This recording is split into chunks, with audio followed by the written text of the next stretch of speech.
I'm joined now by Paola Barbarino, CEO of the ADI. Paola, welcome. Many thanks for joining us. The title of this programme is Hope in the Age of Dementia. How important is hope? Hope is hugely important. In the absence of a pharmacological breakthrough of a medicine, hope is really what we have to focus for the people who have dementia and for their families. For example, risk reduction is an area where we can have hope. We can improve our diets, we can improve our behavior, do more exercise, get our brain healthy in order to hope not to get disease.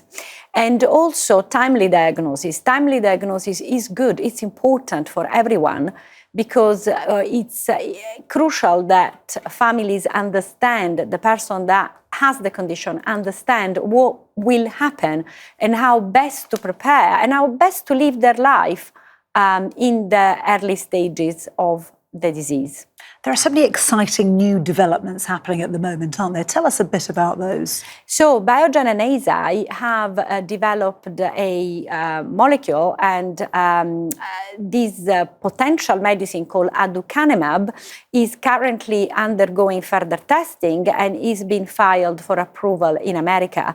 This could be a huge game changer. Another company in China is developing another drug called oligomanate, which are they equally filing for approval.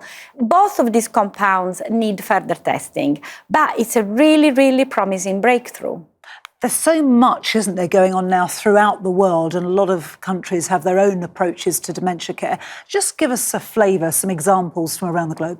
Oh, there are such fantastic examples of care, which is what we really need to focus through in the absence of a therapeutic breakthrough.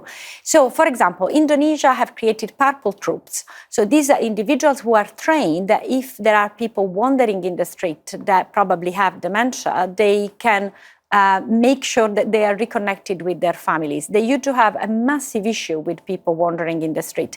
In Costa Rica, they have a whole program of dementia-friendly city, which is wonderful. But one particular thing is the creation of shelters, so to make sure that if people are abandoned in the street, which unfortunately still happens in some part of the world, they do have a roof over their head. And another great thing they've done that we don't really have in many countries is that they have created a program of primary healthcare training for doctors and nurses. And this is very important. Last year, we did a survey of 70,000 people in which it came out that 62% of healthcare practitioners globally think that dementia is a cause of normal aging. So training our doctors and nurses is absolutely the right thing to do.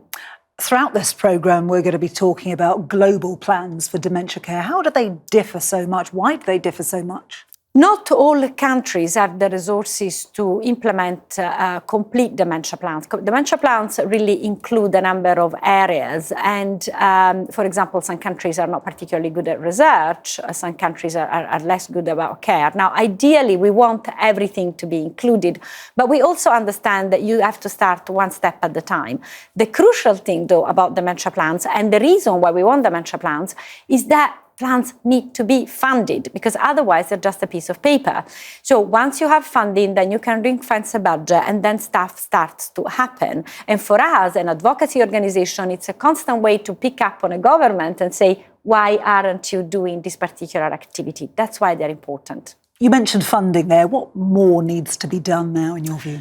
Well, there is a huge shortfall on the targets of the World Health Organization. We should have 145 plans by 2025. Currently, there are only 32, and there are 30 in development. But, you know, it could take 2 years, 3 years for those in development to come through.